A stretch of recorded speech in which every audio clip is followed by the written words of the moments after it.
नमस्कार। एक बार फिर से मैं आप सभी के सामने उपस्थित हूँ बेहद महत्वपूर्ण टॉपिक के साथ। और सुप्रीम कोर्ट ने यहाँ पर बहुत ही ऐतिहासिक डिसीजन दिया है जिससे बहुत सारे लोगों की यहाँ पर जो लाइफ्स हैं वो भी अफेक्ट हो सकती हैं। तो डिसीजन क्या है, क्या चीज़ें यहाँ पर बताई गई हैं, इन सभी के बारे में हम डिटेल में एनालिसिस करेंगे। जैविक पिता को जानने का अधिकार बनाम निजता का अधिकार। देखिए, यहाँ पर एक केस ऐसे माँ बेटे और पिता का है जिनके बीच में विवाहेतर संबंध के बाद, यानी कि उस महिला ने किसी और पुरुष से शादी करी, लेकिन बच्चा जो था वो किसी और पुरुष का था। जब वो बच्चा हुआ उस समय महिला वैध विवाह में थी। ठीक है, ऐसा नहीं कि वो अलग हो गई थी या उन्होंने डाइवोर्स ले लिया था, बिल्कुल भी नहीं।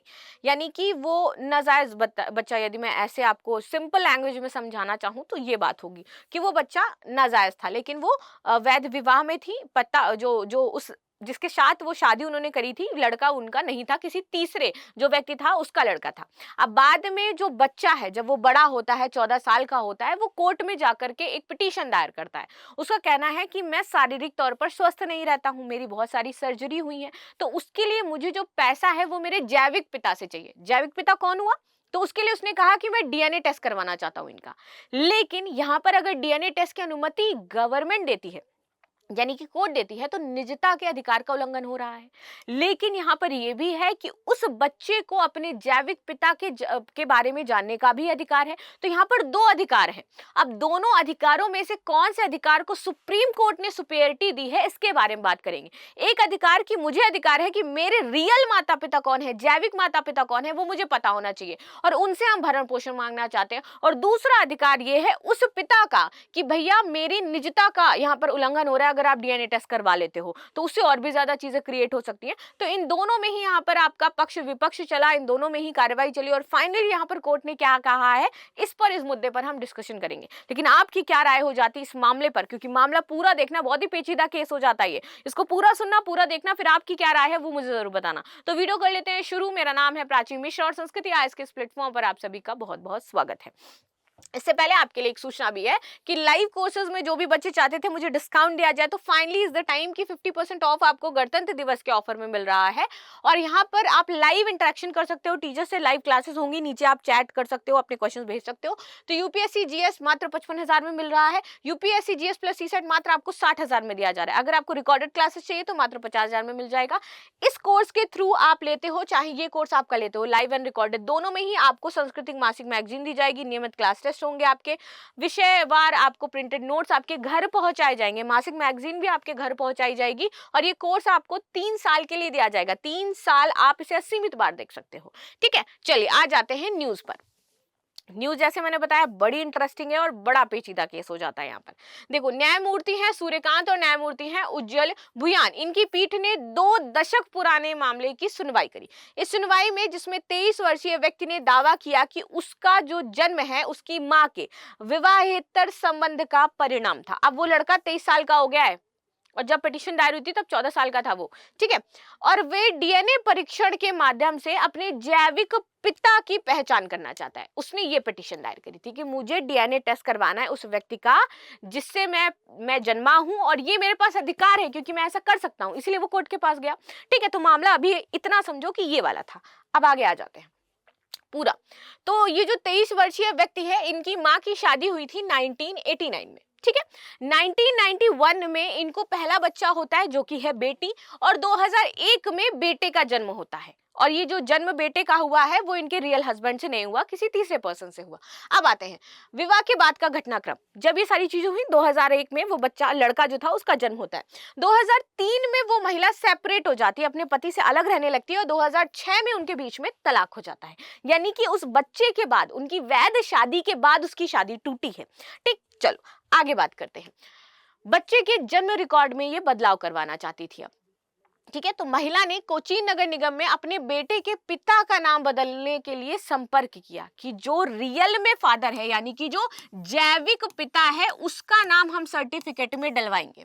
भले ही हम शादी किसी से भी थी मेरी उस टाइम, मेरा जो भी संबंध था, लेकिन जो रियल फादर है उसका नाम ही मैं इसमें डलवाऊंगी, जो बच्चा विवाहेतर संबंध से उत्पन्न हुआ था।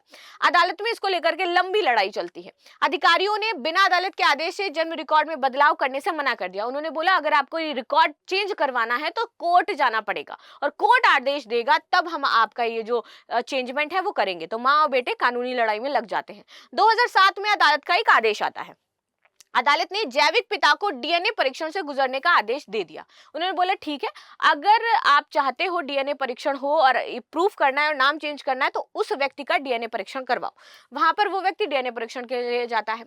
उच्च न्यायालय की राहत।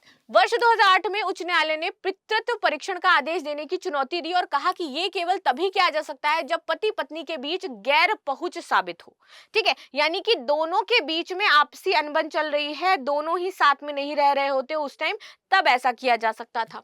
भारतीय साक्ष्य अधिनियम 1872 क्या कहता है? उच्च न्यायालय ने भारतीय साक्ष्य अधिनियम 1872 की धारा 122 का हवाला दिया, जो कि ये कहता है कि वैध विवाह के दौरान पैदा हुआ बच्चा पति का वैध संतान माना जाएगा।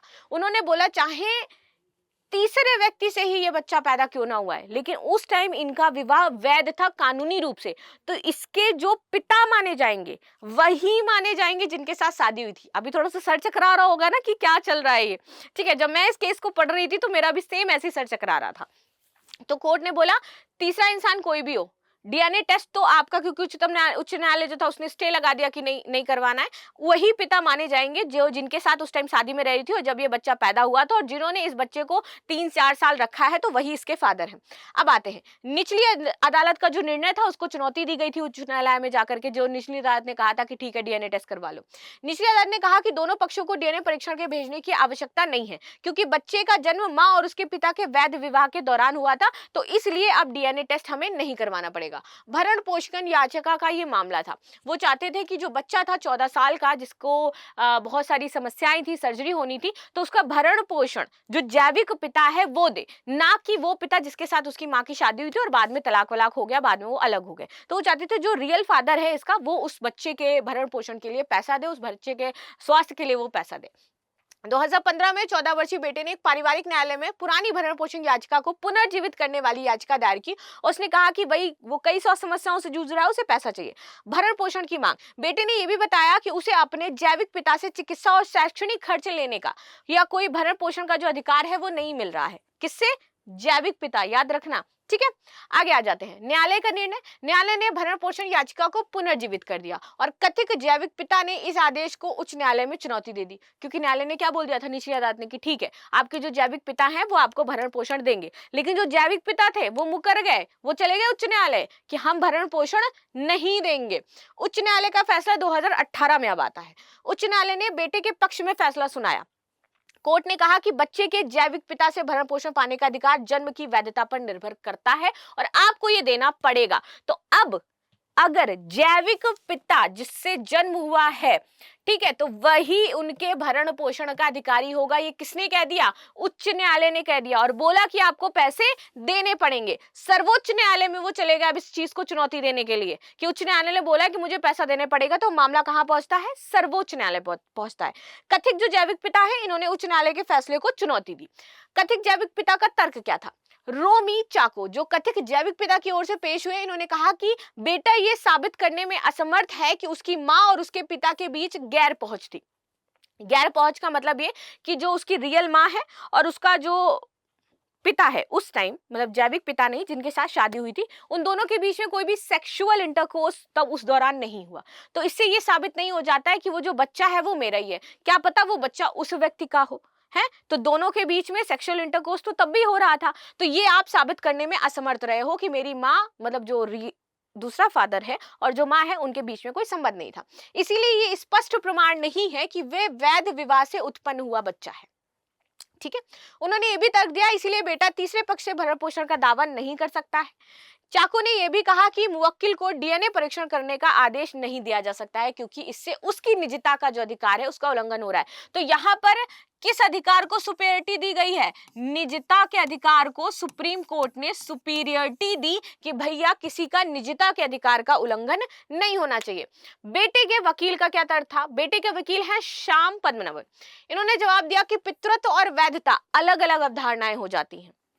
ठीक है, उन्होंने कहा कि पितृत्व एक अलग अवधारणा के रूप में है, भरण पोषण से जुड़ी हुई होती है और भरण पोषण का दावा जैविक पिता से किया जा सकता है भले ही बच्चा नाजायज क्यों ना हो, जिससे वो जन्मा है उससे वो यहाँ पर मामला ठोक सकता है भाई उसके ऊपर कि आपको पैसा मुझे देना पड़ेगा। ठीक है। वैधता का प्रश्न, अदालत ने आदेश में कहा कि ये एक तथ्य है कि बेटा पैदा होते समय उसकी मां अपने पिता से विवाहित थी। अदालत ने यह भी स्पष्ट किया कि 1989 से 2003 तक दोनों पति पत्नी एक साथ रह रहे थे और विवाह की वैधता पर कोई सवाल भी नहीं उठा सकते हैं। अदालत ने कहा कि यह स्पष्ट है मां और उसके पिता की शादी के दौरान उनके बीच में वैध संबंध होंगे। ठीक है। हालांकि अदालत ने यह भी माना कि अगर मां का विवाहेतर संबंध भी था तो उसी से बेटा पैदा हुआ है तो भी ये वैधता की धारणा को समाप्त करने के लिए पर्याप्त नहीं होता है। अदालत ने यह निष्कर्ष निकाला कि आरोपों से केवल स्पष्ट नहीं होता है कि मां और उसके पति के बीच एक साथ संबंध थे, लेकिन ये अतिरिक्त या फिर एकाधिक पहुंच के कारण पति पत्नी के बीच संबंध को स्वचालित रूप से नकारा नहीं जा सकता है। ठीक है। तो यहाँ पर यह था कि वो जो एक पर्टिकुलर महिला थी वो दो जगह उनके संबंध थे और दोनों जगह प्रॉपर तरीके से संबंध उनके चल रहे थे। तो हम ये नकार नहीं सकते हैं कि जो उनके पहले जो पिता थे और जो जैविक पिता हैं दोनों के साथ उसकी मां के संबंध नहीं थे। तो इस स्थिति में अगर ऐसा होता कि पहले उनके संबंध उनसे समाप्त हो चुके होते, बाद में जैविक पिता से उसके साथ संबंध होते और लंबे समय तक रखते तो वो आपको भरण पोषण देते। चूंकि दोनों जगह संबंध रहे इसलिए भरण पोषण का कोई मामला बनता नहीं है। सर्वोच्च न्यायालय ने जो अंतिम निर्णय दिया कि 23 वर्षीय व्यक्ति को उसके कानूनी पिता का बेटा माना जाना चाहिए और ये एक वैधानिक आदेश हो जाता है। तो यहाँ पे बोल दिया गया कि आपके जो कानूनी पिता हैं यानी कि माँ के साथ जो रहे हैं वही आपके पिता माने जाएंगे और आप जैविक पिता के पास से ये अधिकार की जो अपेक्षा है वो नहीं कर सकते हो। और यहाँ पर माता पिता को जानने का अधिकार आपको है, लेकिन व्यक्ति की निजता के अधिकार में भी हमें संतुलन बनाना है। इसीलिए कोर्ट ने क्या बोला कि निजता का अधिकार हमें सुपीरियर रखना है। आदेश में कहा गया है कि एक और अदालतों को पक्षों में निजता और सम्मान के अधिकारों की रक्षा करनी चाहिए। ये मूल्यांकन करना चाहिए कि यदि किसी को अवैध घोषित किया जा रहा है तो क्या वे सामाजिक कलन उन्हें असंगत नुकसान पहुंचा सकता है या नहीं। और अगर ऐसा हो जाता तो आप समझो कि उस व्यक्ति की जो लाइफ है पूरी लाइफ उस पर ये कलंक लगा रहता और समाज उसे कभी भी अपनाता नहीं। इसीलिए यहाँ पर डीएनए परीक्षण था, इसका कोई महत्वपूर्ण आवश्यकता नहीं थी और उसको यहाँ पर खारिज कर दिया गया और ये कह दिया गया कि आपको डीएनए परीक्षण नहीं करवाना है क्योंकि समाज में हम उस व्यक्ति की जो स्थिति है वो खराब कर देते और लाइफ टाइम तक, क्योंकि हमें फ्रीली जीने का अधिकार है, सम्मान के साथ हर किसी को जीने का अधिकार मिला है। तो एक तो वो अधिकार हनन हो रहा है, दूसरा निजता का अधिकार हनन हो रहा है। तो इसलिए हम दोनों को ताक पर नहीं रख सकते और ये फैसला यहाँ पर सुना दिया गया। महिला की प्रतिष्ठा का पहलू भी यहाँ पर शामिल हो जाता है। ठीक है। तो उन्होंने बोला कि अदालत ने चेतावनी दी कि इस प्रकार के अधिकार देने से कमजोर महिलाओं के खिलाफ दुरुपयोग की संभावना भी बढ़ जाएगी कि जो महिलाएं कमजोर हैं या फिर इस तरीके की चीजें उनके साथ है तो उनके साथ समाज जो है वो बुरी नजरों से देखेगा, स्पष्टता के साथ नहीं देखेगा और उनकी जो चीजें हैं वो समाप्त हो सकती हैं। यहाँ पर दिशा निर्देश दे दिए गए हैं यहाँ पर भारतीय साक्ष्य अधिनियम 1872 की धारा 112 के तहत कि पितृत्व का निर्धारण करती है कि जब तक गैर पहुंच साबित ना हो इस अनुमान का खंडन नहीं किया जा सकता। यानी कि जब तक दो लोगों का आपस में सेक्सुअल रिलेशन ये सिद्ध नहीं हो जाता है कि नहीं था और तीसरे के साथ था, तब तक हम किसी को ये नहीं कहेंगे कि जाओ आप अपना वो करवाओ जा करके, डीएनए टेस्ट करवाओ जा करके। ठीक है। तो यहाँ पर ये सारी चीजें बताई गई हैं। लास्ट में है कि हाल ही में न्यायमूर्ति सूर्यकांत और न्यायमूर्ति उज्जवल भुयान की पीठ ने किस मामले की सुनवाई करी, भूमि विवाद, पितृ और जैविक पिता की पहचान, भ्रष्टाचार केस या फिर संविदा विवाद केस। सो मिलते हैं हम नेक्स्ट क्लास में। बाकी आपकी क्या राय हो जाती है इसको लेकर के जरूर बताइएगा and thank you so much.